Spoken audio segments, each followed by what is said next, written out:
श्रीवासादि गौर भक्त वृंदा।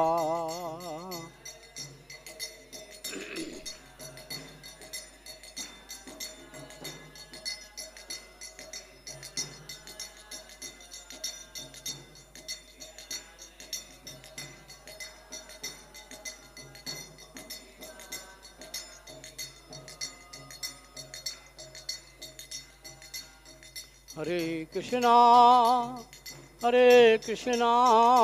कृष्णा कृष्णा हरे हरे, हरे राम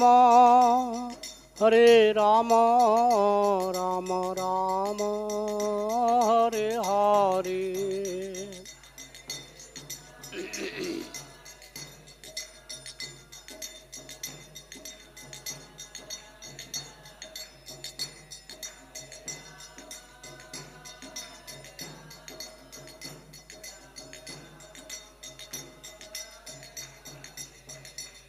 जय प्रभुपाद जय प्रभुपाद जय जगद्गुरु श्रील प्रभुपाद।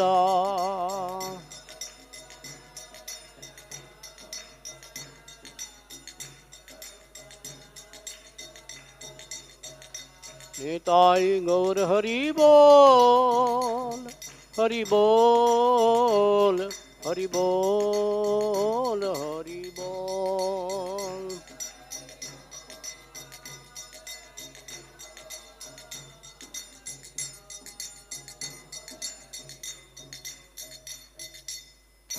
जयं विष्णुपाद परमहंस परिव्राजकाचार्य अष्टोत्तर शत श्री श्रीमद हे श्री भक्तिवेदांत स्वामी शिल प्रभुपाद की, अनंत कोटि वैष्णव भक्त वृंद की, नमाचार्य शिल हरिदास ठाकुर की।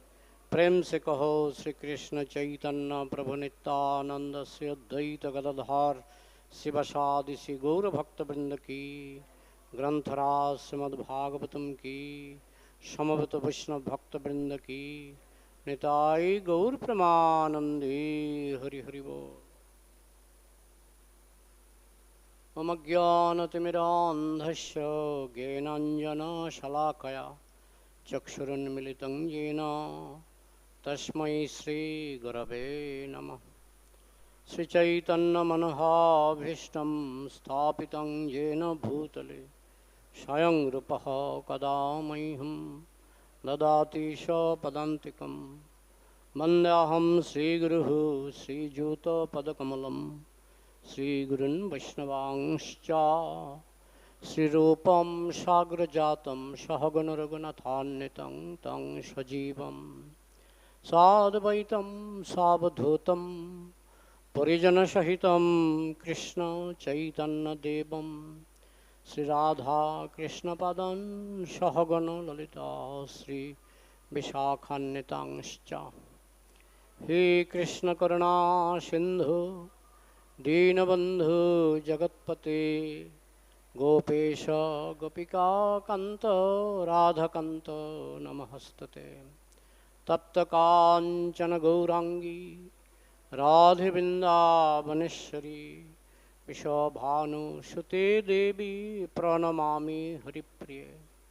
वंशाकल्पतरुभ्यश्च कृपा सिन्धुभ्य एव च पतितानां पावनेभ्यो वैष्णवेभ्यो नमो नमः। जय श्री कृष्ण चैतन्य प्रभु नित्यानंद श्री अद्वैत गदाधर शिवसादि गौर भक्तवृंद। हरे कृष्णा कृष्ण कृष्ण हरे हरे, हरे राम राम राम हरे हरे। मुखं करोति वाचालं पंगुं लंघयते गिरिं यत्कृपातमहं वन्दे श्रीगुरुन् दिनतारिणं। परमानन्दमाधवं श्रीचैतन्यमीश्वरम्।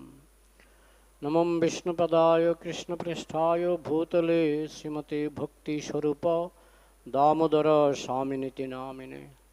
नमः सद्भक्तमने मणिपुर उद्भवाय च प्रभुपादलसद्वाणी प्रचरो निरतायते।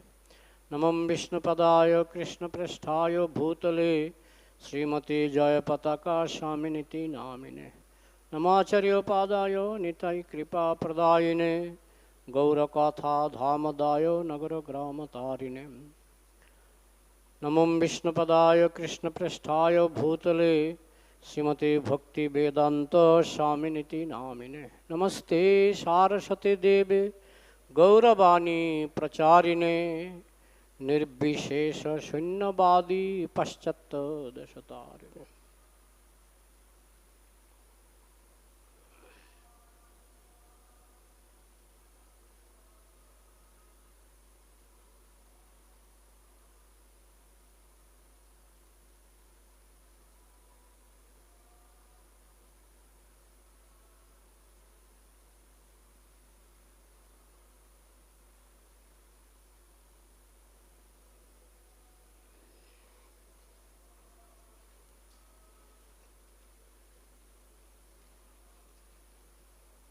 Is it appearance or disappearance of Ramananda Rai? Disappearance.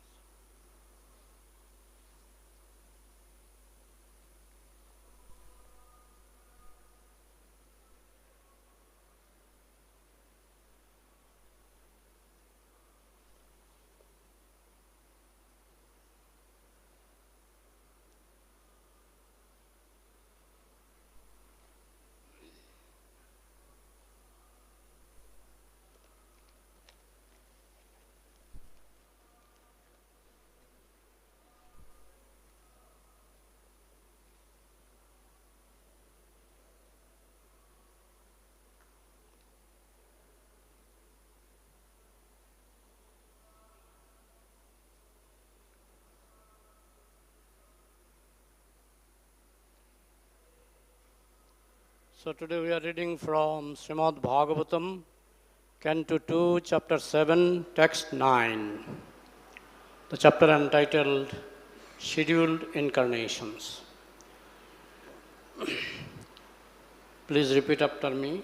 Yad venam utpatha-gataṁ dvija-vākya-vajra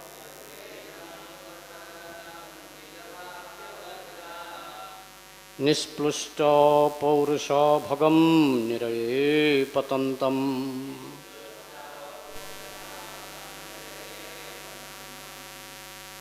Trātvārthito jagati putra-padam ca lebhe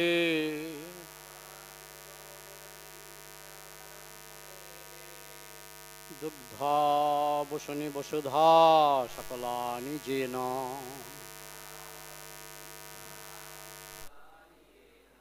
Yad venam utpatha-gataṁ dvija-vākya-vajra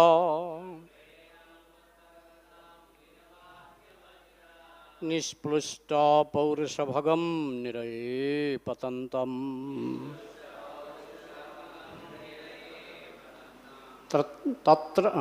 trātvārthito jagati putra-padam ca lebhe dugdhā vasūni vasudhā sakalāni yena. Yad venam utpatha-gataṁ dvija-vākya-vajra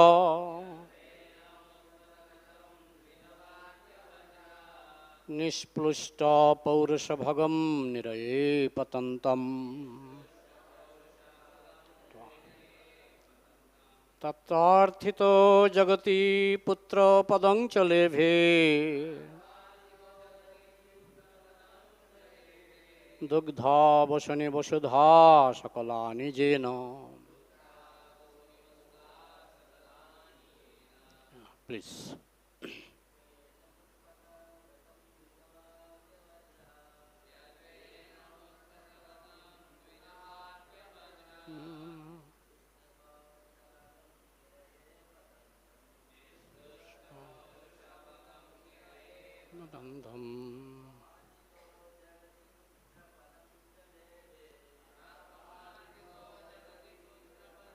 lebhe dugdhā, vasūni, vasudhā, sakalāni, yena.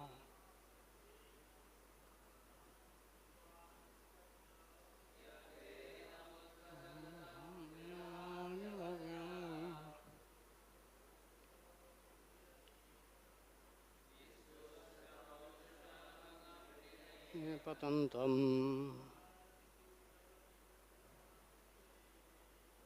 trātvārthito jagati putra-padam lebhe.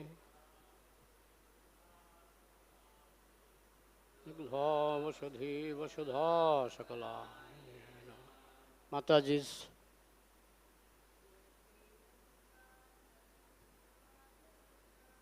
venam utpatha-gataṁ dvija-vākya-vajra.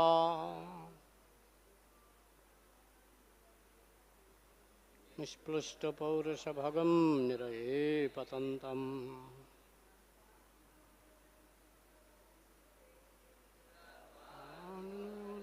putra-padam lebhe.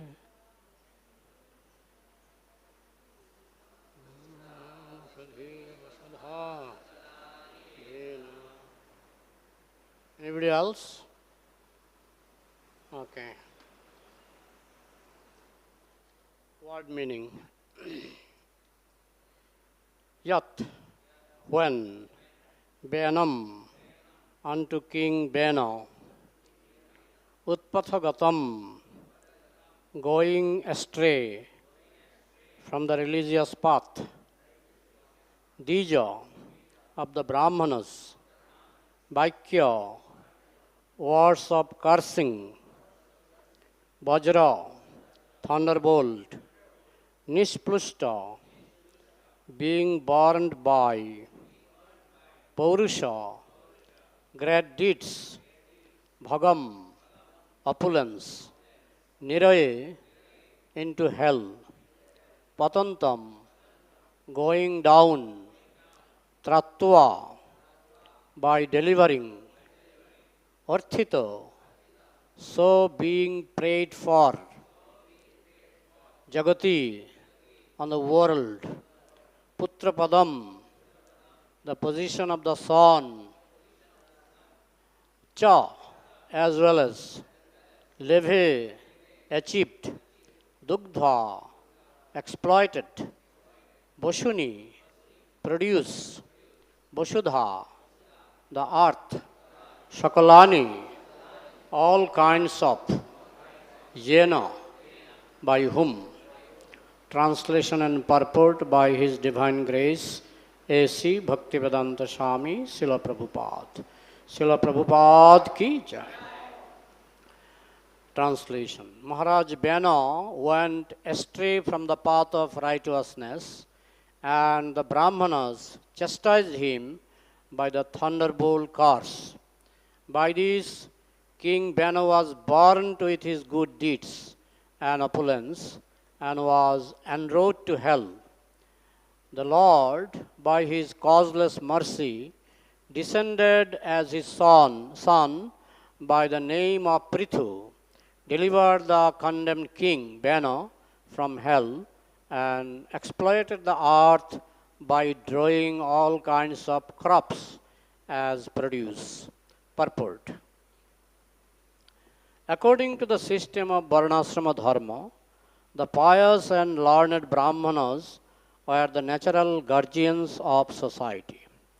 The brāhmaṇas, by their learned labor of love, would instruct the administrator kings how to rule the country in complete righteousness.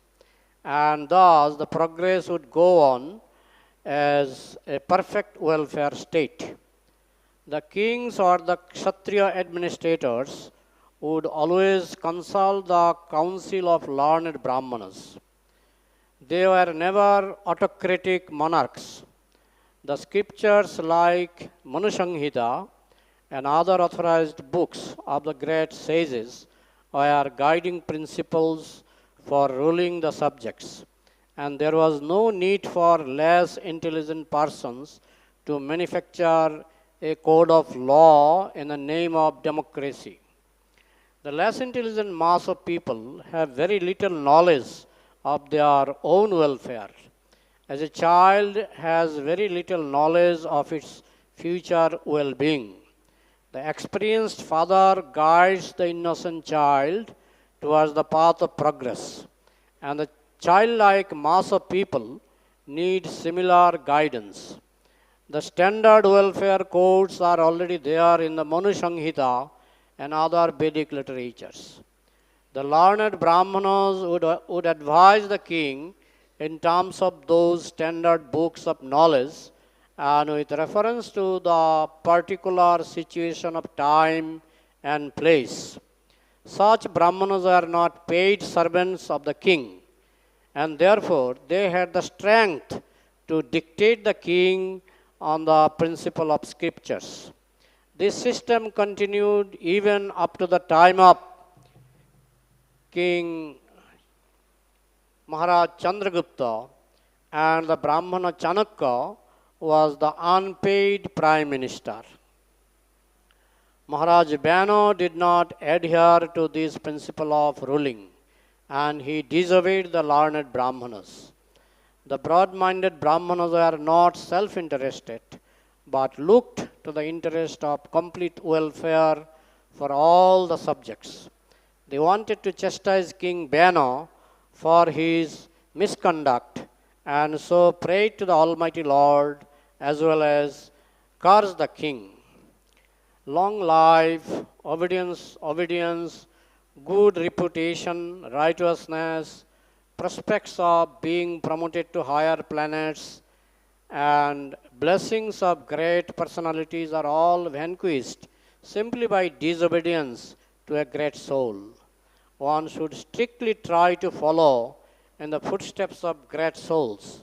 Mahārāja Vena became a king undoubtedly due to his past deeds of righteousness, but because he willfully neglected the great souls, he was punished by the loss of all the above-mentioned acquisitions.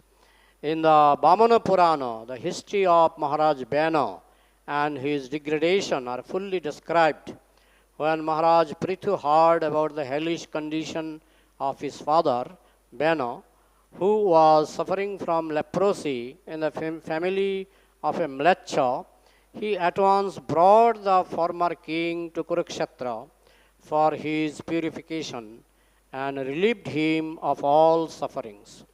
Mahārāja Prithu, incarnation of God, described by the prayer of the brāhmaṇas to rectify the disorders on earth. He produced all kinds of crops, but at the same time, he performed the duty of a son who delivers his father from hellish conditions. The word putra means one who delivers from hell, called put. That is a worthy son. So Brahma is narrating, describing all the incarnations in brief to his son Narada. Yesterday you have heard about the incarnation of Prishnigarbha, who appeared in front of Dhruva Maharaj. And although here elaborate descriptions are not given, it is given in a very brief way. So this King Vena, he actually descended from Dhruva Maharaja's lineage. Dhruva Maharaj, his son was Utkala, his eldest son was Utkala, and Utkala denied to become king, and he became a brahmachari. Utkala became a brahmachari. Then some of his other sons became king, and in that lineage, King Anga was born, and Anga performed a sacrifice to achieve a good son, but somehow or other, that sacrifice apparently became a failure. His son became little polluted, maybe due to some association or due to some sinful activities, he became polluted. So much so that from his childhood, Vena, he was like a terrorist. he was playing with children, and sometimes if there is little disagreement with other children, he will kill, he will murder some of the children. In this way, his torture was increasing and increasing day by day. And King Anga was little surprised that I achieved my son through proper fire sacrifice, and why it happened like this. But as a good, pure devotee, Anga was a very nice devotee, very pure devotee. So he thought everything is Krishna's mercy. This is the way of devotees thinking. Devotee always take everything as mercy. So he thought it is Krishna's mercy upon me, because my son is not obedient and he is like a terrorist. So maybe Krishna wants me to give up everything. If my son is very much obedient, and if my son is very much, progressive in devotional life, I may feel so much attached, and I may feel so much attached to my wife. Actually, his wife was a daughter of Mrityu, daughter of death personified. The demigod of death.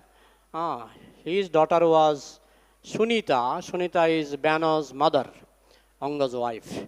So, most probably, not most probably, it is natural, when mother is coming from, from such a family, she is one of the daughter of death personified.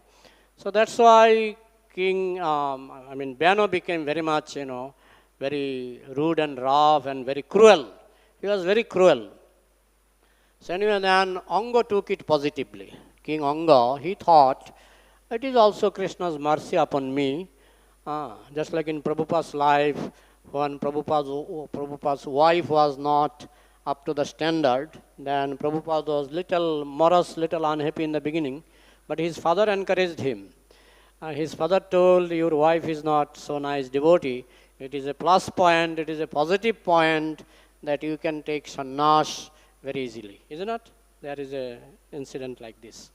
So, devotee takes everything very positively. Everything is positive in devotee's life. Tatte anukampa swasamikṣamano. Everything is your mercy. So, Anga, what he did, in the middle of the night, he left the palace, and he left his son, wife, everyone. He went to the forest. He started performing devotional service and devotional life, practicing devotional life in the forest. In those days, it was very common. People are not afraid of any awkward position. They would go to forest and they would live alone, eating some forest fruits like this, we cannot imagine at the present age of Kali, we cannot imagine. We need all facilities. It is fact. So anyway, so when Vena left, then it is natural when there is no leader. Sometimes even bad leader is necessary, because without leader, the raks and dacoits and gundas, they become very strong. If they understand there is no king, there is no leader, they become very strong. So all the antisocials, they started making problems, started stealing, robbing, they started making great problems. Then all the sages, Prabhupada explained in the purport, in those days, the sages were the natural guardian sages, the munis and rishis, brahmins, vaishnavas, pure devotees. They were the natural guardian of the society. They are not so much concerned in politics, but when there is case of emergency, if there is emergency cases like when King Anga left the kingdom, it was a case of emergency, and all the dacoits and all the antisocial, they started creating problems. So all the sages, they gathered together and they decided to establish, to enthrone Vena as a king, because although Vena was cruel, but without king, without leader, without any leader, they could not find any suitable leader, and they thought Vena may change after getting position. He may change his nature after getting the position of a king. He may become gentle. And thinking like this, also Vena was a descendant of King Dhruva. So they thought, because ultimately he is coming from he's a descendant of King Dhruva, a descendant of a pure devotee. So maybe he can also change. Let us give him a chance. Let us give him a chance. So then the chance was given. But unluckily, he got the chance, but he misused the chance. And I remember today's quotation of Srila Prabhupada. We got the chance, the greatest chance we got, no? But we are misusing the chance. That's why you are most unfortunate.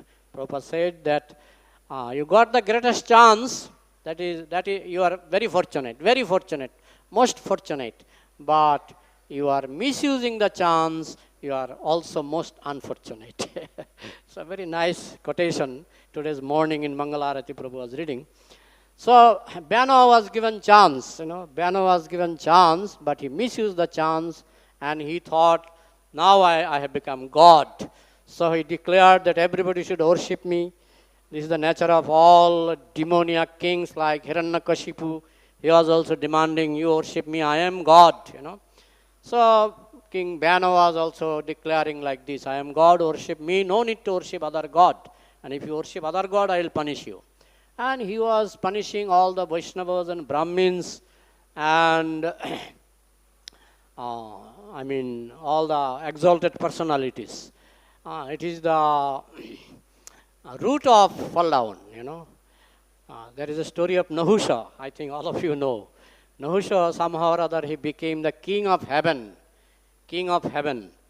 And after becoming the king of heaven, somehow or other, by some pious activities, he became king of heaven.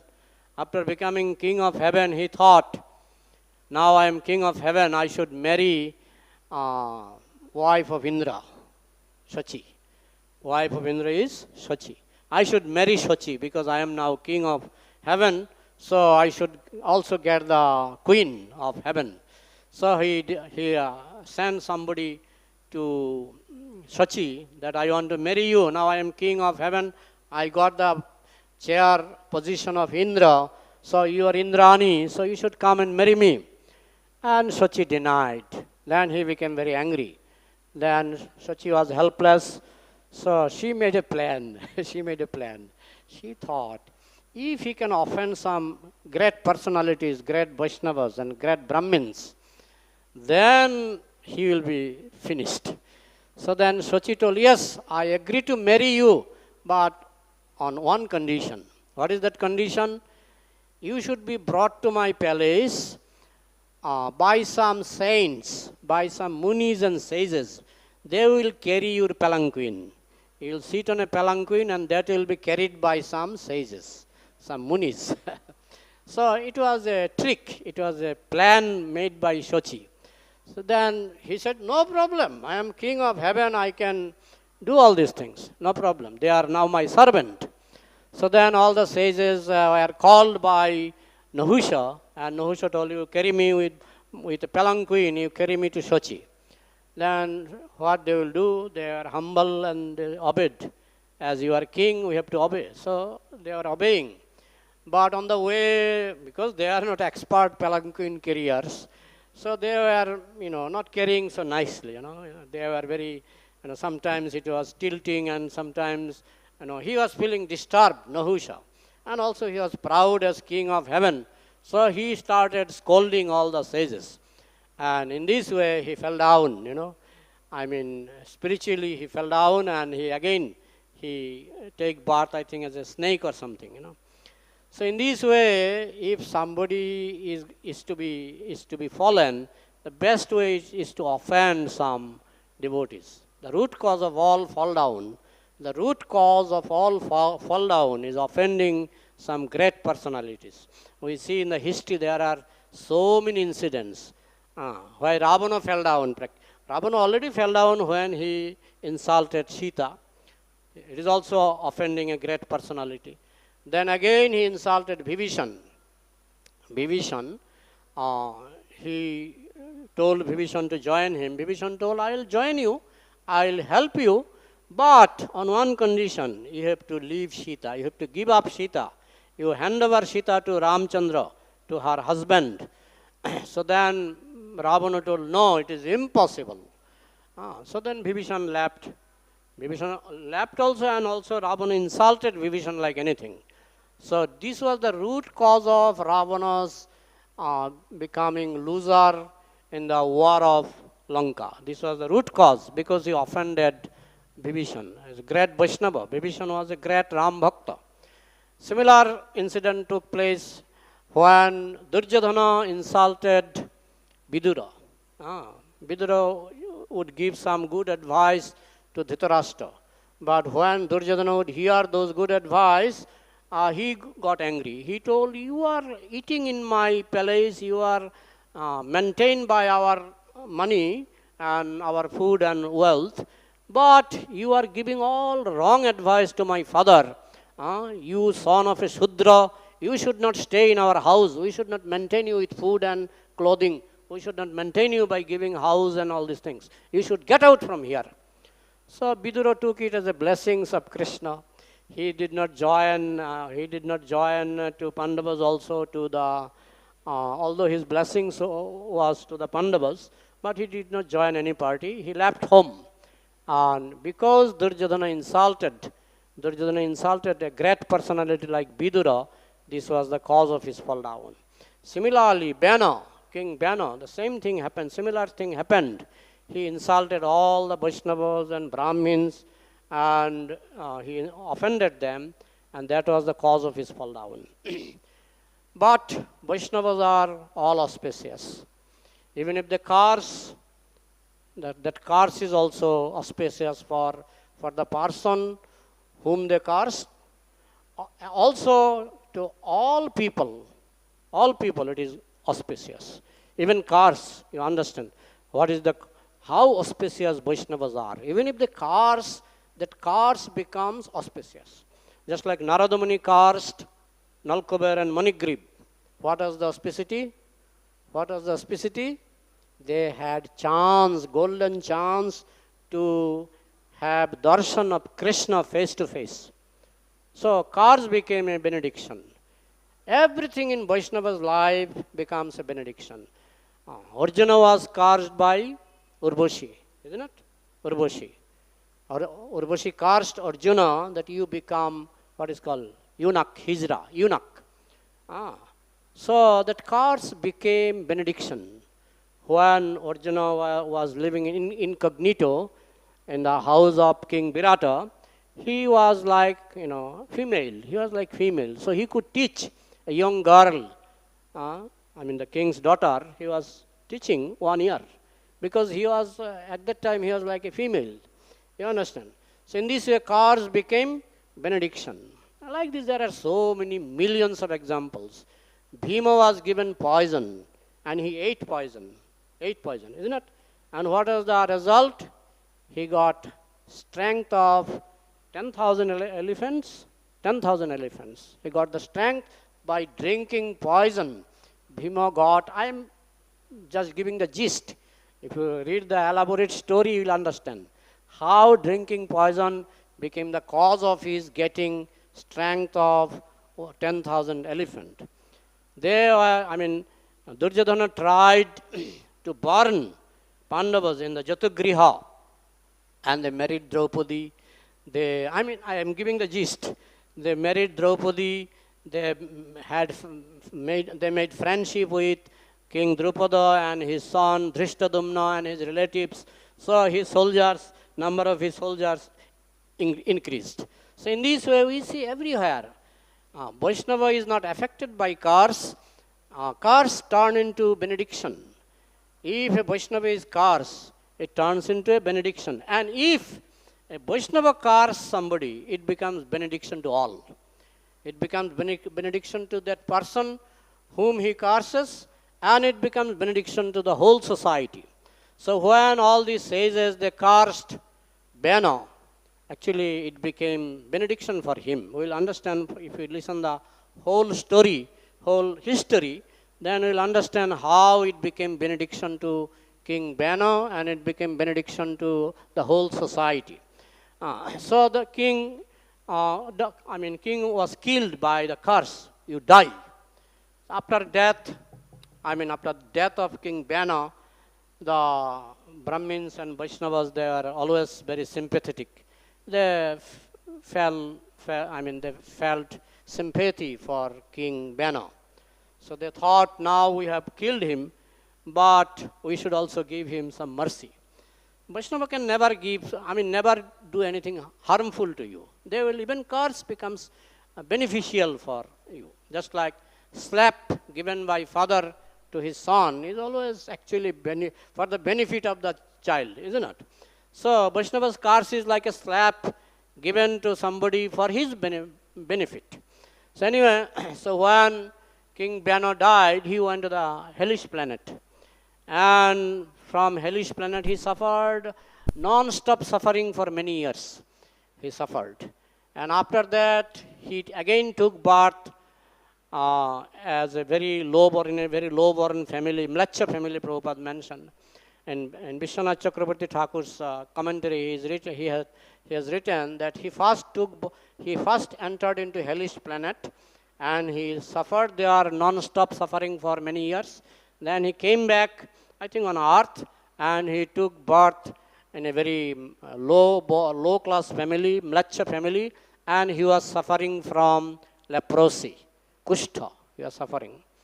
So then, in the meantime, what happened, you know the story, that all these merciful sages, they decided that now we should utilize the dead body of Vena.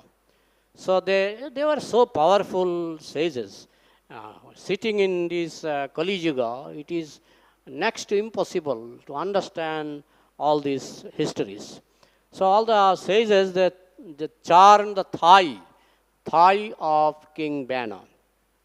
And from that thigh, a personality came out. Chant means by some mantra, they had their own technique.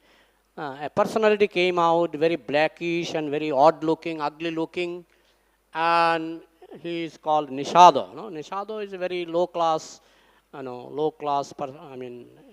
is what is called creed, low-class creed, like Kirata, Hona, Andhra, Pulinda, Pulkasha. In Bhagavatam, there is a list of all these low-born people.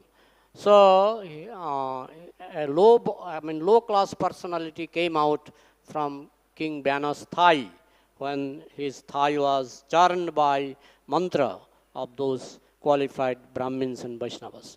Anyway, so he was sent because he is sinful. By nature, he was sinful.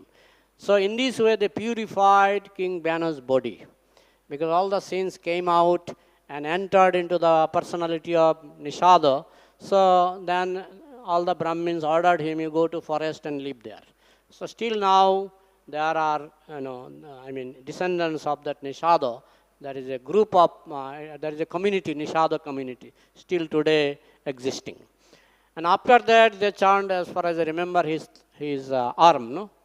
And then Prithu, the incarnation, empowered incarnation. Prithu is not Vishnu Tattva, but he is empowered incarnation of Krishna, Shaktavesh avatar.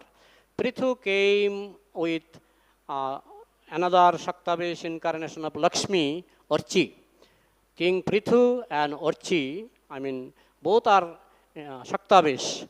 Prithu is the Shaktavesh of Vishnu and Orchi is the Shaktavesh of Lakshmi. So both of them came out from his, when the Brahmins they charmed his arm, both of them came out. And after coming out, when he came out, then all the Brahmins and Vaishnavas started praising him because they understood his Shaktavesh incarnation is very empowered, special personality. So they started praising. They started praising King Prithu and Orchi, Lakshmi. So then Prithu replied, "Why are you praising me unnecessarily? I have not done anything to you. You give me a chance to do some service. Then there is chance for praising. But now I have not done anything for you." So the sages became more pleased by listening these humble words of King Prithu. They started praising more. Anyway, so then later on, he met Narad Muni. Narad Muni met Prithu Maharaj. And Narad Muni told, your father was suffering a lot in the hellish planet. Now he is reborn as a leper. He is suffering from leprosy in some lecture family, in such and such place, in such and such house. So when King Prithu heard this, you see how curse given by the Brahmin became a blessing. Brahmins, they cursed Prithu. Of course, he did something wrong and he must suffer. So that suffering was over, but he was also given a blessing that your son Prithu will, it was unwritten blessing, that your son Prithu will rescue you from this hellish condition. So it turned into a blessing. So then Prithu immediately found that house where his father of his before his birth, he already died. Vena already died. So still the soul entered into a hellish planet, suffered there a lot, and then he took birth in a mlacha family, low-class family. So when Prithu understood, Prithu got the information from Narad Muni, he immediately ran to find out his father. And he found in some house that his father was suffering from leprosy. And then Prithu took him to Kurukshetra. Even today there is a lake, Prithu Lake, Prithu Kunda in Kurukshetra. If you visit Kurukshetra, you can find out a kunda, a small pond called Prithu Kunda. And why this lake in Kurukshetra is called Prithu Kunda? Because he brought his father who was suffering from leprosy, and he, made him take bath in that pond. So from that time it is known as Prithu Kunda, because after taking bath in that kunda, his father became free from leprosy. So in this way, he delivered his father from hellish condition. Here it is written that Prabhupada explained that son means, son is called putra. Putra and mutra, both come from the same source. Mutra urine and putra son, both comes from the same source. But when putra doesn't perform the duty of a son, then he is equal as mutra, urine, you understand. So anyway, so these Prithu Maharaj, he established the standard that a putra should deliver his father, forefathers and father from hellish condition. Even Mahaprabhu went to Gaya to perform, although his father was a nice devotee, but still he did not take any, to teach people, people in general like us, he also went to Gaya and performed Shraddha ceremony, Pinda ceremony in Gaya. Just to teach the duty of putra, that putra should all the time try to promote his forefathers and parents from hellish condition. So Prithu Maharaj did this. It is written, putra, according to the Sanskrit sloka, I collected the Sanskrit sloka, and it is written there, Put is not one hellish planet. It is many planets are called Put. It is a group name. Many planets where forefathers are sometimes sent for suffering. That is called Put. And a son is qualified when he is able to deliver his forefathers or parents from that hellish condition. So Prithu Maharaj did that. And after that, his next duty, when he was started ruling, at that time all the citizens, they came to him and they are all skinny, because at the time of Vena, there was no production, there was no food production, not only food, even minerals and gold and all these things were, restrained by the deity of earth. Mother Earth restrained, because it is her duty to restrain all this production if the citizens are sinful. So she restrained all productions and people could not eat. So they approached King Prithu that you see our condition without food and comfort, we are now almost going to die. So please do something. So then Prithu, because he was empowered, he called the deity of the earth planet, Vasundhara. Here it is said, vasūni, vasudhā. Vasudhā is Vasundhara. So Vasundhara took a form of a cow. See, all these incidents is very difficult to digest with the so-called scientific brain of modern people. He called Vasundhara the deity of the earth planet, and earth planet took form of a cow to draw some sympathy. But King Prithu was chasing behind Vasundhara, and finally Vasundhara understood that there is no way to escape from King Prithu. Then she, turned back, and he asked King Prithu, why are you trying to kill me? I have no offense. I am appointed by the Supreme Personality of Godhead, and there is an order given to me, if people are sinful, then withdraw your production. Don't produce food grains, don't produce fruits or minerals. You must withdraw your productions. So I am just obeying Lord Krishna, but now I know you are empowered by God and you are a pious king. I will help you, I will cooperate you, but with one condition. The citizens should become very pious. You are already pious, now you make your country pious. And not only that, I need some affection.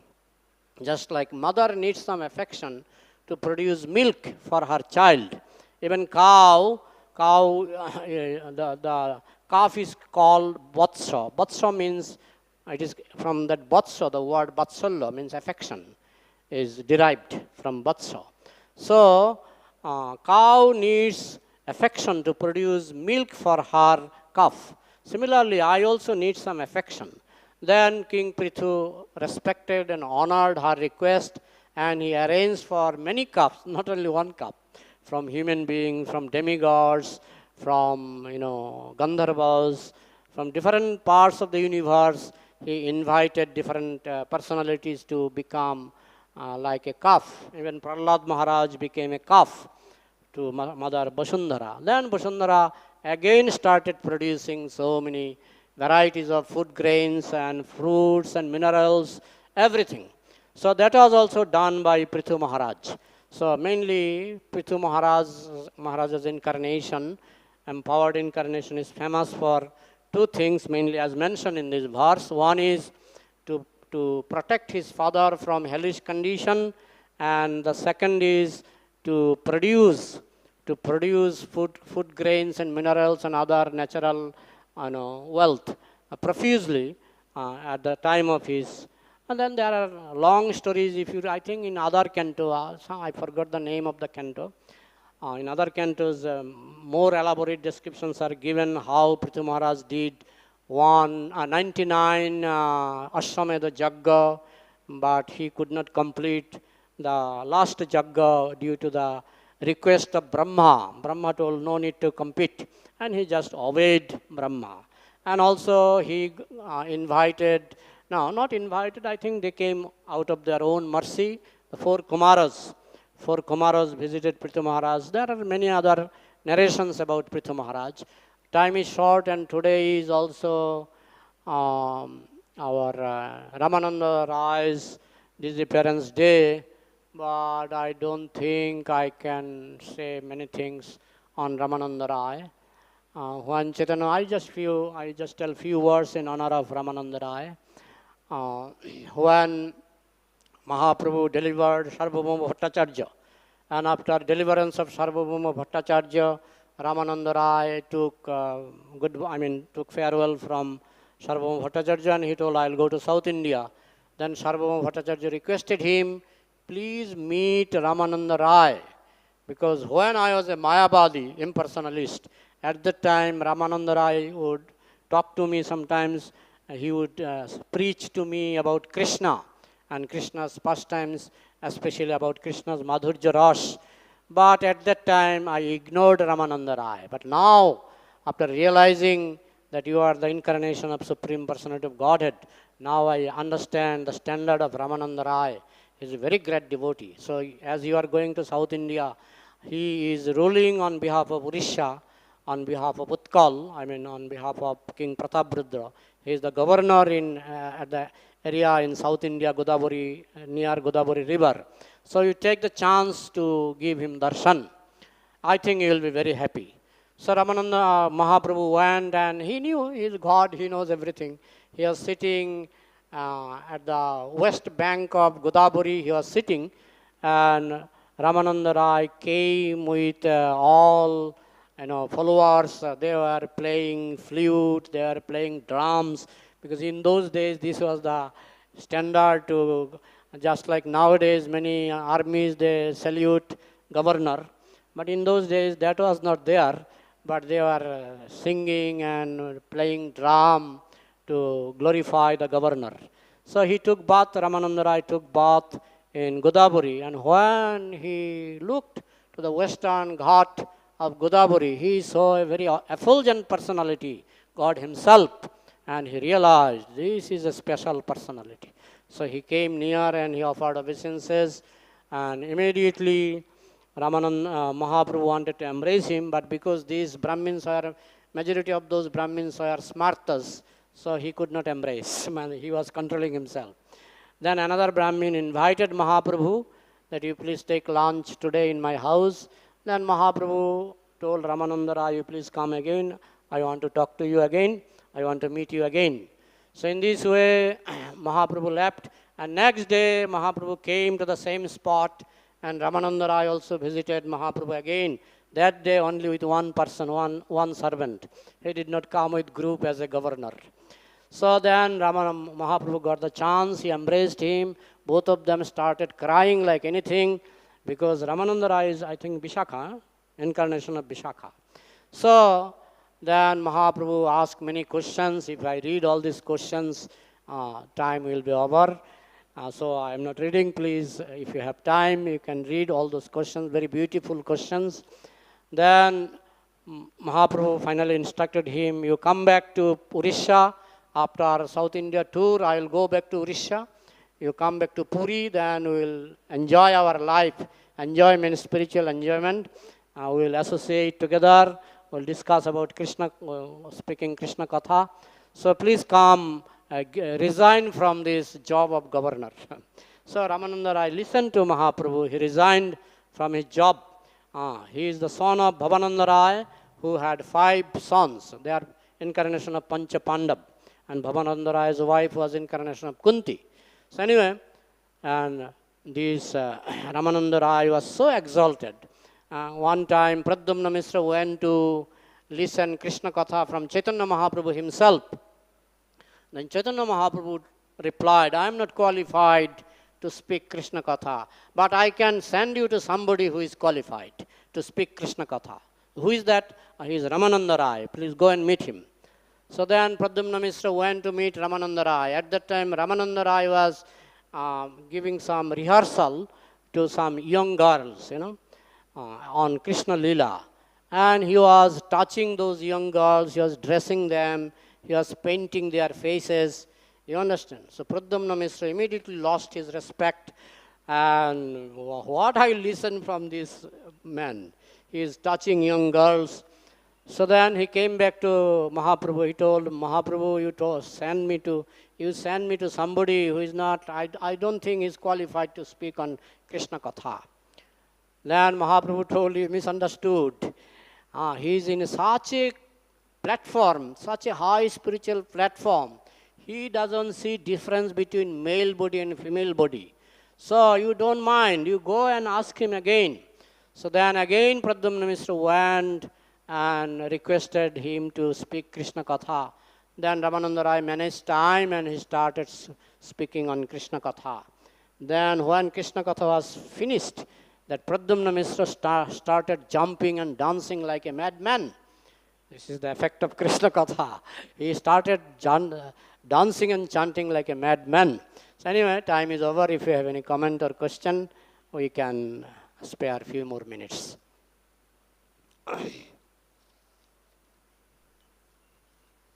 Thank you, Prabhuji, for your nice class. Prabhuji, Prithu Maharaj is considered the Acharya of archanam, worshipping. Why it is called so? What did he do? He must have performed very good quality archan throughout his whole life. Sometimes he is also called, he is in the parampara of Kumara Sampradaya, because he met 4 Kumaras and 4 Kumaras initiated him.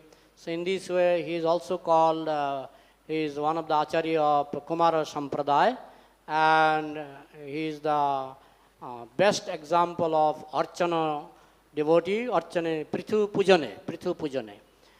So because he did that, he was performing Archana very perfectly throughout his whole life.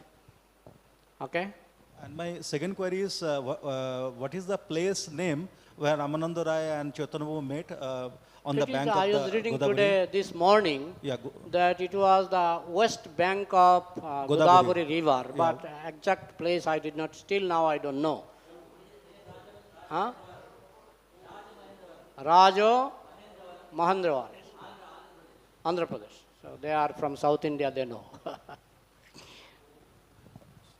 Hare Krishna, Bhagavan Prabhu. Now our Bhagavan Prabhu will speak something. You were saying that the devotees see everything positively.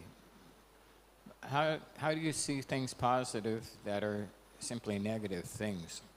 Like somebody steals your mobile, or it's really hot, or you get bit by one of these tiny little red ants and it's like a scorpion. And so many miseries. How you say that he sees everything positive, but there's something seems like there's just nothing positive about them. They're just everything miseries. is positive to a pure devotee. Everything is positive to a pure devotee. Pandavas went to the forest for 12 years. It was positive for them. They got chance to associate with so many nice devotees. They had chance to live like sannyasis in the forest, Anyway, for a pure devotee, everything is positive. Even apparently it looks like negative. And for non-devotee, nothing is positive. Neither they can realize that everything is positive, nor they get the result of positiveness. But a devotee can understand, even if you do something wrong, just like Vena, he did something wrong, he got punishment. Now, for non-devotee, they magnify the enjoyment. They ignore, they forget the punishment. And devotee, they magnify the punishment and they ignore enjoyment. Suppose non-devotee drinking wine, I am enjoying. But he doesn't know his future, how much he will suffer. Just like Vena, he was suffering in hellish condition. So, this suffering is helpful. If we are ignoring devotional life, then Krishna will give suffering. Just like Kunti says, give me suffering. So, for Kunti, devotee like Kunti, even suffering is positive. Because it will increase my devotion to Krishna. Otherwise, I will magnify material enjoyment. I will think, there is only material enjoyment and there is no suffering. Suffering is zero. Enjoyment is everything. So, this is materialistic conception. But a devotee understands, if I enjoy, I will suffer. If I enjoy so-called enjoyment, material, inferior enjoyment, the result will be suffering. So, they give importance on that side. They can magnify, they can see suffering more clearly than the non-devotees. Non-devotees, they think everything is enjoyment. There is no suffering. So, in this way, for devotee, real devotee, he somehow or other he will find out that everything is positive. Even in I am not a devotee, but in my life I have found many instances where apparently negative things finally became positive. Many instances. Even in your life, you think deeply, you will understand that first I thought this is negative, but later on I discovered it is positive. There are so many incidences in so many devotees' life. So we have to develop that eyes to see properly. Then you will understand everything is positive in devotee's life. Even punishment is positive in devotee's life. I don't know, I tried to make you understand. Is it clear, Prabhu? Hare Krishna. Any other comment or question? Mataji.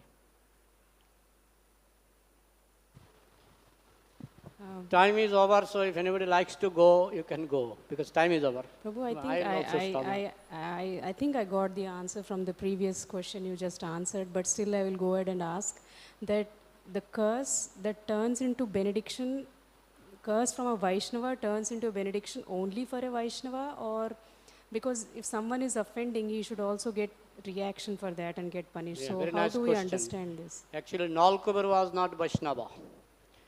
They are not Vaishnava. They are enjoying life like anything, and they did not respect Narada Muni. Of course, they are children of demigods. We cannot say they are non-devotees, but their devotional life was spoiled. But because they offended Narada Muni, and Narada Muni cursed them, so they had chance to have darshan of Krishna in Vrindavan. So the curse turned into blessing. So even if somebody is not a devotee, but Vaishnava's curse always will give some benefit, blessing. Is it okay? But still, if someone offends knowingly, then Now this is another deep point. Now, okay, if Vaishnava's curse become a blessing, let me start cursing from today. Let me start offending from today. All the Vaishnavas, I'll collect so much benediction. Yeah, but at the same time, Nalkubar, they were standing for so many lakhs of years, no? They were standing like a tree. Vena, although he got chance to be delivered by Prithu, but he entered into hellish planet. It is not a pure benediction. It is a benediction like after a slap. You understand? So who wants slap from father? Father, give me some rasgulla. Okay, it is okay. But who wants slap from father?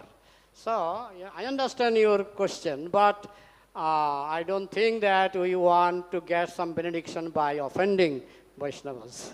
Am I clear? Hare Krishna. So, Grantharaj Srimad Bhagavatam ki, Samavita Vaishnava Bhakta Vrinda ki, Nitai Gaur Premanjana. Hari Hari.